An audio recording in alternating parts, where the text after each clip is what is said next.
So you can go ahead and share your screen. Okay, good.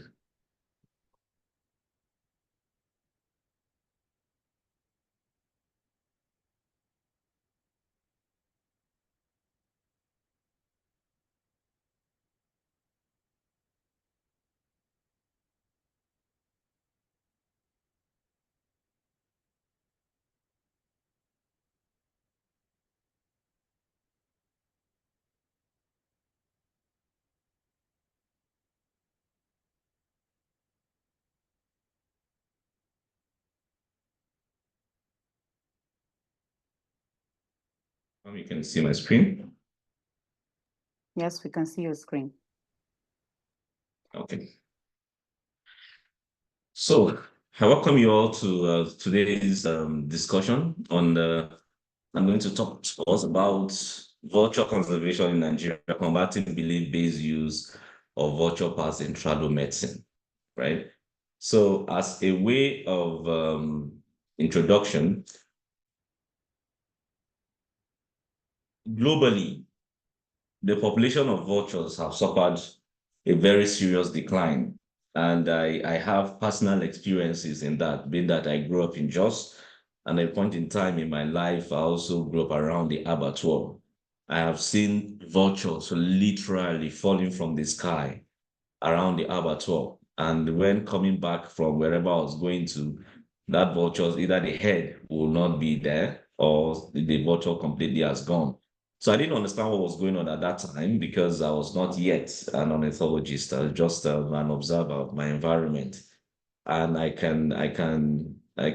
looking back, I can see that truly we have noticed that decline, and especially when you talk about the abattoir in Jos that used to be littered with vultures on the zinc, now there's nothing there. So if we look at Jos as and we project or we extrapolate that, we can see that in other cities as well, it has really gone down. And this decline has been blamed for various factors, including direct persecution, poisoning, death from diclofenac, biomagnification, the use of vulture parts for traditional medicine, etc. And in Africa, 11 species of the vultures have also suffered the same decline. And I've shown that 6 out of the 11 species of vultures are on the brink of extinction. This was BirdLife's publication as of 2015. I'm sure the situation will be there now. And this decline is tremendous, has a tremendous impact negatively on human health and the economy. And when we say human health and the economy, is because vultures have been given the mandate, the natural mandate, to lock up diseases that would have come up to the human population because the process of decay introduces bacterial spores such as botulism, tuberculosis, cholera, and so on. And vultures have the capacity to be able to feed on all of these things and lock it into their system, as the picture is on the screen is showing. They're able to lock it onto their system, and because of the acidic content of their system, they're able to digest it and process it without affecting the human population. And in fact, they don't even interact with human population that much. But when they are taken out of the system, then it introduces species like rats and dogs. And these species, they just take all these bacterial spores wholesale and bring into the human population without processing. And we are liable to fall sick, and it will affect human population, the human population, and they will spend money on health, and it will affect our economy. So in Nigeria, the vulture population have witnessed marked declines, as I've mentioned, both in protected and unprotected area. This is a senior colleague, Madam Salatu Tende, and who've also said in their work in 2008 has shown that in Yankari Game Reserve, of the 5 species recorded in the reserve in the early 80s, only 2 species at that time with very few individuals. In a follow-up work that we did again, 2013, showed a similar decline around the protected area. And this marked decline of the hooded vulture population was thought to be imperceptible because of its cosmopolitan nature. However, it took just 5 years.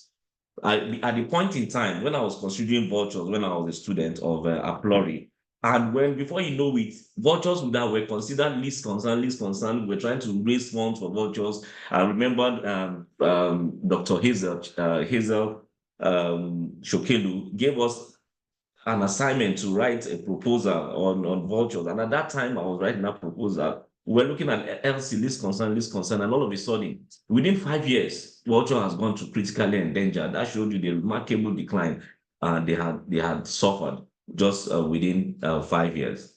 And this is because the hooded vulture declined more than 95% of its population. And the major decline in Nigeria was thought to be for traditional use, based on the studies that have been done, and this led to preliminary market surveys. Other causes of the decline can be poisoning in abattoirs for onward sale to wildlife markets, extraction of their eggs from the nests, habitat degradation from indiscriminate logging, and then poor perception of vultures as harbinger of ill will, leading to their direct persecution.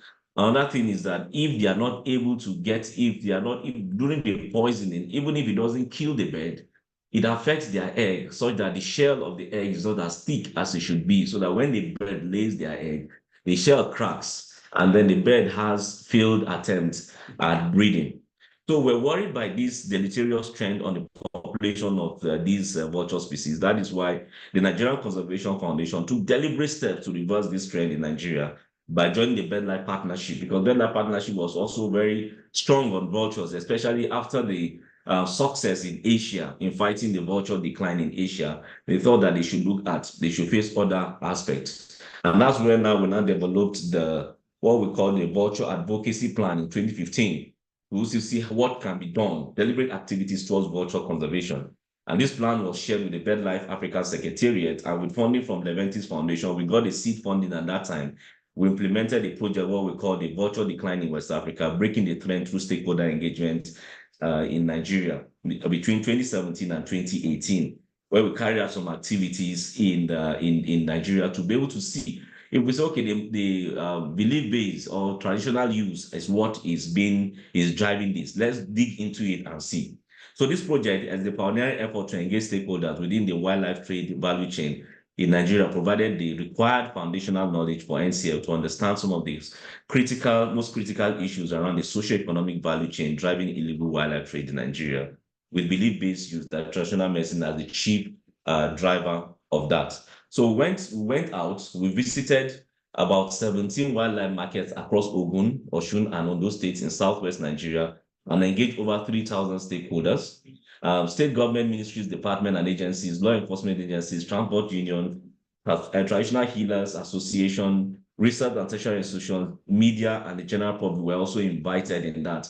In fact, at a point in time when we invited the custom PRO to talk to him in Ogun State, I remember vividly when he attended, he said when he got a letter to come and tell us, come and talk, attend a vulture workshop, he was wondering, vulture workshop, what does custom have to do with vulture workshop? But he was very happy he attended, because he said after that workshop, he pleaded with us to go to the Idi station to be able to talk to his people so that they'll be able to understand. But what we found out was that the illegal things normally move together. So if it's not, so illegal wildlife trade, illegal drugs, contraband items, all of them move together. Even human trafficking as well, they all move in the same ring. So that's why we have to bring all the stakeholders, the law enforcement agents together. So the market assessment revealed that vulture parks have local and international trade routes with major hubs in Ibadan and Kano.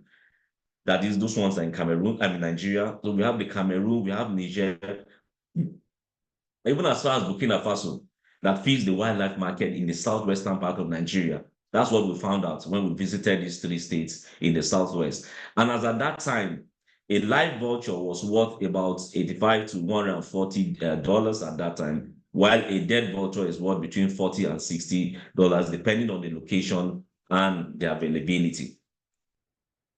These are some of the things that we saw. And when we went to those wildlife markets, we didn't only see, number one, we saw live vultures. As you will see in this cage, there's a cage here with a live vulture. This place has a live vulture. There's a cage here. It has there's a live vulture in this cage. And then in the next we saw one with dead vulture that is already tied together and put together. So we saw other wildlife products as well. within the market. So I mean, it wasn't just vultures alone, but other things as well. So the demand for African vulture and its parts is very high, which is likely driven by belief-based use or traditional use, as I'll say. The project also showed that interborder agencies and other law enforcement agencies also lack the knowledge required to combat wildlife crime. That's what we found out in our stakeholder engagement. So the project, to a large extent, was able to create some level of awareness among the targeted stakeholders. We had 15 dialogue sessions, 3 stakeholders workshop, 1 audio jingle, 1 video documentary, aired on 5 radio and 5 TV media houses. And then we had 10 print appearances to drive the Save the Vulture campaign at the end of the project. This campaign reached an estimated of 1 million people in Nigeria via all platforms of communication, including the digital media. So the project was pioneered, pioneered effort at tackling illegal wildlife trade in Nigeria, kind of pushed, that kind of brought up a lot of things that we need to look at as well. However, a much more holistic intervention that will address knowledge gap amongst the public on socioeconomic and ecological role of vulture in society was needed. That was the gap that we saw when we were implementing it. And strengthening capacity and awareness of law enforcement agencies was also seen as a priority, while domestication of the existing laws and policies, such as the CITES Endangered Species Act, 2016 across subnational governments was key, because when we looked at it, we looked at, okay, there's a federal law, but what about the state laws? And even with the federal law, the law that are available, how far and how well are our law enforcement agencies able to implement this when they don't even know about it? So we are all in discussion of this thing when we had the next project that we are now invited to join, that is the EU like Egyptian Vulture project. That kind of, so when this project came on board, it sought to increase the conservation of the only migratory vulture species between Europe and Africa, that is the Egyptian vulture. It fitted nicely into NCF's advocacy plan and served as a continuation of our previous projects on stakeholder engagement and so on. And the main objective of the project was to reduce the adult mortality through persecution for traditional medicine and to increase awareness and support for the conservation of Egyptian vultures and other vulture species as well that we've been dealing with. So this project allowed us now to, after we've done the southwest, we now moved on to the north and the northwest, called north and the northwest, to go and see what was happening here. So 10 wildlife markets were visited across Kano and Sokoto states. Veterinary practitioners were also visited because it was thought that diclofenac may be in circulation, which has been banned, but may be in circulation illegally. So we needed to know that perception as well. So those ones were to evaluate the magnitude of damages done to Egyptian vulture due to poisoning, intentional or intentional, investigation of agricultural chemical use, veterinary medicals and product use, and the poison for control of cannibal population as well. So we needed to do all of that. So while in Kano, 4 wildlife markets were involving 12 shops were visited. About 500 wildlife shops were visited in all. Hooded vultures and white-backed vultures were noted. Unglu or Kolu was what was popularly called vultures in those areas. So the prices of vulture varies between 5,000 and 40,000. That is 12 to 100 euros, depending on who is buying. I say who is buying because if they notice that you're a politician or something, the price goes higher. But if you're a local person, sometimes, in fact, there was one guy we met, one traditional man, he said, he does a concoction with vulture eye. When he puts that concoction in your eyes, you'll be able to see very, very far. In fact, you'll be able to see up to tomorrow even. So that's how the kind of things that they normally say. And then what we also found out is that the trade is kind of inherited, because at the point in time, even in the Southwest, we saw a mother, her daughter, and her granddaughter having shops side by side. So it's a trade that is inherited and mostly perpetrated by women as well. So the uses include rituals, ritual rite for the cure of evil attacks, hunted for domestic food, which was reducing at that time because of the advent of broilers. Vulture egg was also used for money-making rituals. Ritual rites to cure madness. These are some of the uses they said they're getting. They say their source is also from Niger Republic, Chad Republic, Jigawa State, Yobe State, Katsina Rivers. So anywhere they can find vultures, they normally go and get vultures. We didn't only see vultures in those markets, we saw other wildlife products as well.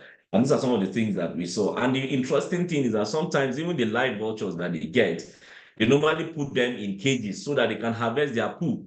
because the pool of vultures are also used for another concoction that they will use. So there are different parts, and we saw all of these vulture parts. So they have different methods of harvesting, trapping for life supply, poisoning for dead supply, shooting sometimes for dead or for dead supply or for parts supply as they had. So it was a very serious engagement we had with them. And we had to also engage different stakeholders. In Sokoto State, we visited about 6 wildlife markets, including one international market, I think the Lela market. We also engaged the National Association of Nigerian Traditional Medicine Practitioners, and they had over 300 members. So we had interviews with them. And we spoke, so they had similar information that we got from Kano. Another thing that we added again was the plant alternatives that they had. They said there are plant alternatives to those things that they are doing. And that's why this man that we met, these are some of the herbs that he was using to be able to use that. One thing that we learned from the engagement, you see this particular man, when we came to him, we were standing and talking with him. He was just looking at us and just giving us one answer. But when we now sat down with him and then come to his level, we sat down, we started talking. He now opened up and told us a lot of things. That gave us a very big thing about engagement with a community, a local community. If you go on our high horses, we wouldn't have gotten the information that we got. But when we blended with them, it was very easy for us to get some of the information they were willing to share with us. So we further went for, we did an awareness campaign among schools and communities. This was, I think, for the Wetlands Day or International Wildlife Day that we used to be able to also make that happen, engaging the children and other community members. We also went ahead to do what we call a mile for vulture, just to create awareness about what is happening to the vulture population in Nigeria. We went further to get a grant from the U.S. Fish and Wildlife Service. And this grant, we went further to look at combating West African illegal wildlife trade through in threatening vulture and their parts for belief-based use. So following up on the projects implemented in the vulture in Nigeria, a major gap that continues to be highlighted is the illegal trade in wildlife in Nigeria. So we'll say, okay, let's use vulture as our focus, but to deal with the wildlife trade. Because if you look at the wildlife map, the illegal wildlife trade map of the world, you will see Nigeria is red, and then you will see arrows moving from different places. You see some countries from Eastern and Central African countries pointing towards Nigeria. Then you see Nigeria painted in red, and then you will see arrows flying from Nigeria to Southeast Asia, Vietnam, China, and so on. So Nigeria is really a hub. So we got that grant from the U.S. Fish and Wildlife Service, and we were able to look at that. So the main goal of the project was to reduce by 20% the illegal trade of wildlife parts of highly endangered African vultures by 2021 in the markets in Nigeria through strengthening law enforcement and identification of alternative tradable products. So when we're talking, when we're concluding the other project, and we had the inkling that there may be an alternative to vulture use, then we started saying, okay, let us explore that. And this was done. And this is being done through the improvement of capacity of special criminal investigation agencies to monitor, investigate, and prosecute illegal wildlife trade-related crimes. Implementation of the African Eurasian Multi-Species Action Plan, that is the Vulture MS app, and the African Common Strategy on Illegal Wildlife Trade in Nigeria, and to enhance public awareness at the national and regional level on the social, economic, and ecological impacts of the illegal wildlife trades in birds and wildlife. So far, we engaged at that time, we engaged traditional healers and hunters and on seeking alternatives to vulture parts, which look promising as they were discussing different use, because these are, even they themselves, they said their what we call their spare parts they are also declining. So we needed to put heads together to look for alternatives to see what can be done so that we'll find a solution to that. So we had to call them together when we had an exception meeting in Lagos on the 8th of May 2019. We had over 80 participants. We draw them from law enforcement agents, customs, Nigerian Customs, National Park Service, Federal Ministry of Environment, CITES Focal Point, Wildlife Trade, both the British and the US, British High Commission and the US Embassy, tribal healers, Ministry of Justice, and we brought everybody together to be in a room. Let's discuss this. What are the issues? What are the gaps? And so on. So we did that, and then we discussed it. And one of the things that we noticed was that, number one, there's a need to build the capacity of not just the law enforcement agents, but also the prosecution agents as well. Because the law enforcement agents will go all the way out and then prosecute, arrest those people and want to prosecute them. But if the law prosecutors are not, they're not able to know what to do about it, they will just release these people and they will think that they've not committed any crime. So we need to bring everybody together and see how we can create that awareness. So that project also went further to do a baseline assessment in the wildlife market in Oyo, and we repeated that of Ogun State as well. 5 wildlife markets with 100 stalls were visited in the 2 states, and then we saw hooded vulture, lapis-faced vulture, palm nut vulture, and other species included tortoise baboon, and so on. We also went further to have a stakeholder workshop for traditional medicine in Kano to find the plant-based alternatives. One good thing is that both the one in the southwest and the one in the north, they said there is a plant-based alternative that can be used. So we said, okay, fine and good, let us try that and see. We also engaged about 30 veterinary practitioners and traditional healers in the workshop. So participants identified and highlighted plant-based alternative to vultures in the healing sessions for traditional medicine. And a 6-point communique was developed to get commitment of the Traditional Healers Association using plant-based alternatives instead of the vulture parts. So we went further to see how we can engage the traditional healers in the southwestern part of the country, and then and also in the northern part of the country, and we're looking at production of plant-based alternative to heal them. So this was a school that we discovered in the southwestern part of the country, a school called, I think, a school of alternative medicine also. So they were the ones who brought up this. So we empowered them. They are already they were documenting it in different parts. We empowered them to be able to produce this book, Plant-Based Alternatives of Vulture Use for Traditional Medicine Practitioners. And then they had some samples of some plants that they can use. And the good thing about these plants is that they are seasonal and they are readily available. And they could be planted as well, and they can actually be propagated more and more as we see both in the north and in the south. So we went further as well to try to look at awareness and advocacy. So we looked at various things that we can do.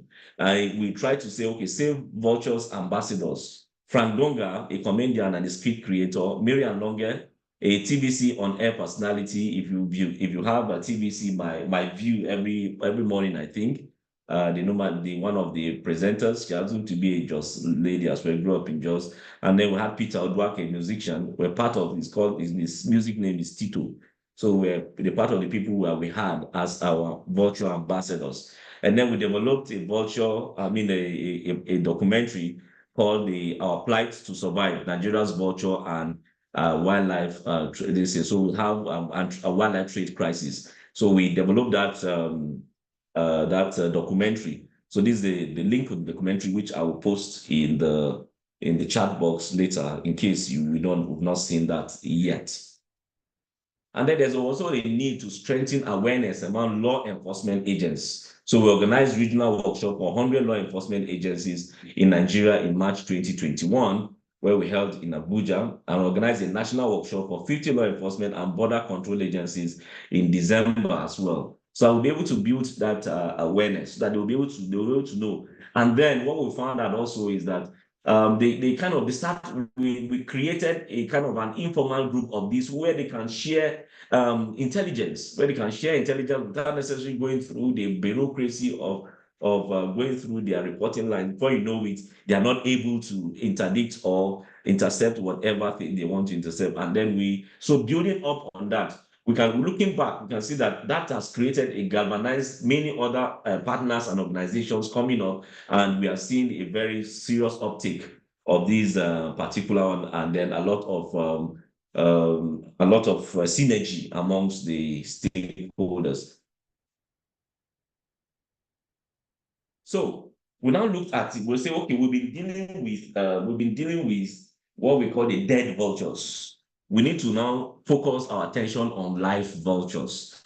So when we did a rough survey on the country, where do we have at least relatively healthy population of vultures in the country? We now found out that in the southeast, if you look at comparatively in the Southeast, we have some healthy population of vultures in the Southeast. So we have deployed what we call the National Vulture Safe Zones. When we went to those communities, we tried to create awareness. Since they don't hunt these vultures, people come from outside to want to hunt the vultures. So we try to stop people from wanting them. So we empower them, talk with them so that they will be able to say, no, we don't want a situation whereby people will affect our vultures or will do something that will affect our vultures. Because of that, please don't come. So we made them vulture guidance, what we call vulture guidance, and we continue to work with them on that. That's our focus on trying to keep the vultures that are alive while we fight and combat the illegal trade in vultures. So what is the future direction that we are looking at? Because of the work that we have done, so the CMS, Convention on Migratory Species, and different partners, Bedla International, Raptor MOU, IUCN, specialists,